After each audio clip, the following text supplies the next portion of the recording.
Bonjour à tous. La réintégration ou pas des personnels soignants suspendus va-t-elle vraiment peser sur les législatives en Guadeloupe?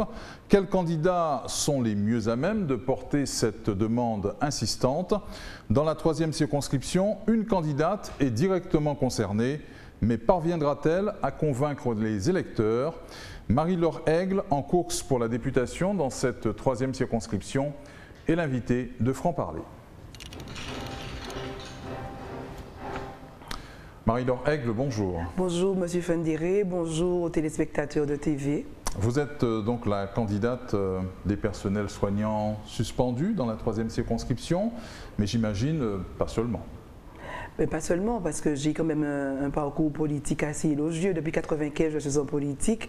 Le dernier mandat que j'ai occupé, c'est celle de la vice-présidente de la communauté d'agglomération du Nord-Basse-Terre.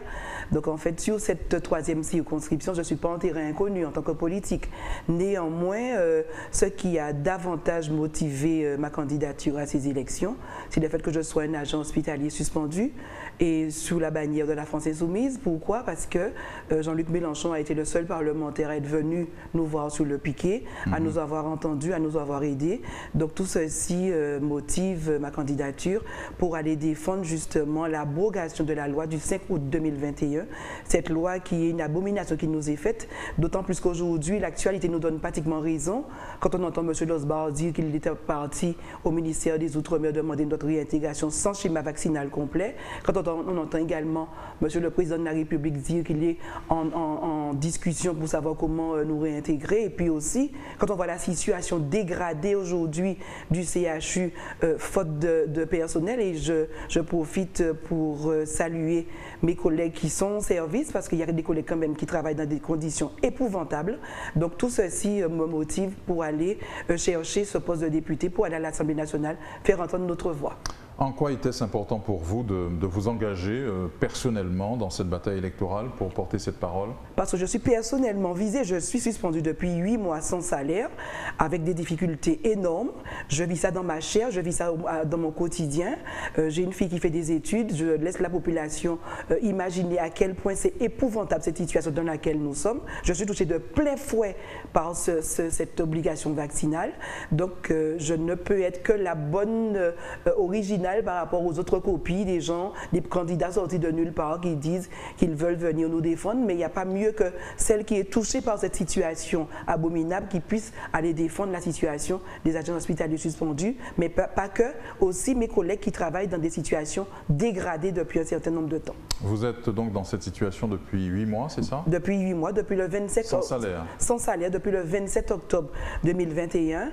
D'autant plus ce que j'ai à déplorer, c'est que nous avons vécu ça de manière radicale, de manière très dure, parce que le décret d'application de cette loi faisait obligation à la direction de nous faire de nous entendre déjà dans un entretien, de nous demander quelles sont les propositions que nous pourrions apporter pour pouvoir assouplir cette suspension, mais il n'en a été rien. On a reçu un premier courrier qui nous disait de nous faire vacciner, 15 jours après on était suspendus. Et comment faites-vous depuis 8 mois? Eh bien, j'ai ma famille, j'ai des amis qui me soutiennent, et puis aussi j'ai été à l'origine de cet élan de solidarité de la population, notamment des agriculteurs que je remercie, et tous ceux qui depuis tantôt nous emmènent des vivres, nous emmènent des denrées, nous soutiennent dans cette situation. Je les remercie et je leur dis justement que je suis là pour vraiment valoriser tout ce qu'ils ont pu mettre en place autour de nous dans cette situation et leur demander de porter haut ma candidature pour me permettre, parce qu'on dit bien qu'on n'est jamais mieux servi que par soi-même. Je dis que je suis la plus à même d'aller faire entendre notre voix à l'Assemblée nationale. On le constate, pratiquement tous les candidats exigent maintenant du gouvernement qu'il réintègre les personnels soignants. Il fallait prendre cette position avant? Bien avant, M. Fendéré. On ne les a jamais vus. Je vous rappelle, s'il en est besoin, ça fait 8 mois que nous sommes suspendus. Il a fallu qu'il y ait ces élections législatives pour entendre beaucoup de voix venir nous défendre, mais on ne les a jamais vus, même pas pour nous emmener un pacte d'eau. Et puis je suis scandalisée quand j'entends notre député sortant dire qu'il avait peur de nous. je n'ai pas compris ce que ça voulait dire. Parce que M. Mélenchon, il n'a été ni agressé, ni quoi que ce soit. La preuve, après, il a envoyé Mathilde Panot pour voir comment les choses évoluaient au niveau du BK Résistance. Je ne comprends pas que des personnes aujourd'hui puissent... alors, je suis en train de me dire, M. Fendéré, s'il n'y avait pas d'élection, est-ce qu'on aurait entendu tous ces gens-là? C'est la question que je me pose. Parce que jusqu'à maintenant, on ne les a jamais... Alors qu'ils sont candidats, on ne les voit toujours pas. Il n'y a d'ailleurs pas que les candidats aux législatives qui portent cette demande insistante. Le président de région et sa majorité régionale en ont fait de même cette semaine. Pensez-vous que cela sera suffisant ? Mais s'ils avaient la possibilité de renverser la vapeur, je pense que ça fait bien le degré que ce serait chose faite. Et d'autant plus que nous nous souvenons de la manière dont les négociations se sont déroulées avec le président de région, le président de département et le président de l'association des maires. On n'a pas senti, en tout cas, ne serait-ce qu'une volonté de nous écouter dans cette situation. On a vu comment nous avons été gazés au département. Donc je ne pense pas qu'il y avait une volonté farouche de pouvoir monter au créneau pour pouvoir dire qu'il faut mettre un terme à ça, dans un pays qui est touché par 30% de chômeurs, dans un CHU qui reste le plus gros pourvoyeur d'emploi de l'île, il fallait mettre un terme à ça. Donc moi aujourd'hui, navré de dire que ça s'apparente à de la démagogie. Qui est le ou la candidate de la France Insoumise dans la 3e circonscription? Mais il n'y a que moi, parce que vous n'êtes pas sans savoir, M. Fendéré, qu'au niveau de la France Insoumise, il y a une charte. Il y a une charte qui est très claire. Et je suis inscrite sur la plateforme Action populaire de la France Insoumise bien avant les présidentielles. Parce qu'aujourd'hui, cette charte dit que pour pouvoir revendiquer d'être sous la bannière de la France Insoumise, il faut être inscrite sur cette plateforme. Et moi, je l'ai été bien avant les présidentielles. Avec mon groupe, le Nouvel Élan Saint-Rosien, nous avons mené campagne pour Jean-Luc Mélenchon à Sainte-Rose. On s'est mobilisé, on est allé un peu partout aux côtés de la Guadeloupe Insoumise pour pouvoir mener campagne pour Jean-Luc Mélenchon. Donc, il fallait que ces personnes qui aujourd'hui se revendiquent d'être de la France Insoumise et du Nouvel Élan populaire, écologique et social, il fallait que ces gens-là aient mené campagne pour Jean-Luc Mélenchon. C'est de la récupération du fait que notre candidat a été plébiscité lors du premier tour des élections présidentielles. Donc vous êtes en train d'accuser José Toribio d'usurpateur? Mais bien sûr, en plus, José Toribio, c'est très bien ce qu'il recherche. Déjà, j'aime à dire que je ne comprends pas pourquoi je suis la cible de M. Toribio. Est-ce que c'est le fait que j'ai été vraiment dans le bon profil pour pouvoir être la candidate de la France Insoumise sur cette 3e circonscription? Et puis aussi, on sait que M. Toribio est touché par des affaires de justice. Et dans cette fameuse charte de la France Insoumise, il est écrit noir sur blanc que dès l'instant qu'une personnalité politique est touchée par des affaires de justice, la France Insoumise n'y souscrit pas. Donc aujourd'hui, je comprends mal la candidature de M. Toribio à ces élections législatives.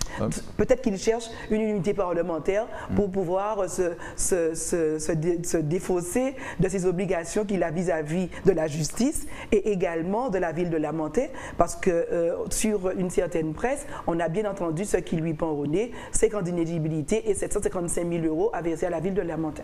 Comment jugez-vous l'action du député sortant durant la mandature écoulée? Inexistante parce que j'ai soutenu M. Mathiasien. C'est un peu gros quand même. J'ai soutenu M. Mathiasien en 2017, M. Fendéré, au 2e tour, parce que j'étais encore au Parti Socialiste. Le Parti Socialiste avait appelé un large rassemblement autour de M. Mathiasien. Donc, nul besoin de vous dire qu'il est sur mon territoire, le territoire du Nord-Bastère.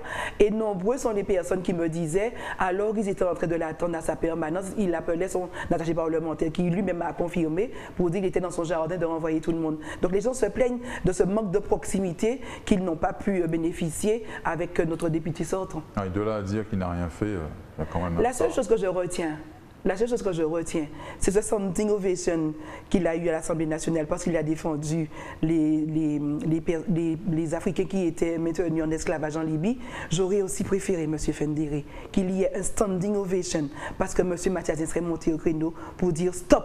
Il faut arrêter cette loi abominable qui est faite, d'autant plus que quand on regarde la manière dont cette crise a été gérée par ce gouvernement vertical et autoritaire, il fallait monter au créneau de manière très dure pour mettre un terme à cela. Et ça, je suis désolée de dire que je reste encore sur ma faim. Très bien. Pour conclure, vous allez pouvoir vous adresser directement aux électeurs de la 3e circonscription Que leur dites-vous? Je dis aux électeurs de la 3e circonscription de rester sur cette même dynamique qui les a animés lors du vote du premier tour des élections présidentielles. Jean-Luc Mélenchon, que vous avez plébiscité, dont je suis sous la bannière de la France Insoumise, vous demande de lui donner une majorité confortable à l'Assemblée nationale et je vous demande de me permettre de faire partie de cette majorité France Insoumise à l'Assemblée nationale. Merci à vous, Marie-Laure Aigle, d'être venue dans Franc-Parler sur Éclair TV. C'est moi qui vous remercie, M. Fenderi. Merci à vous de nous avoir suivis. On se retrouve très vite sur votre chaîne locale.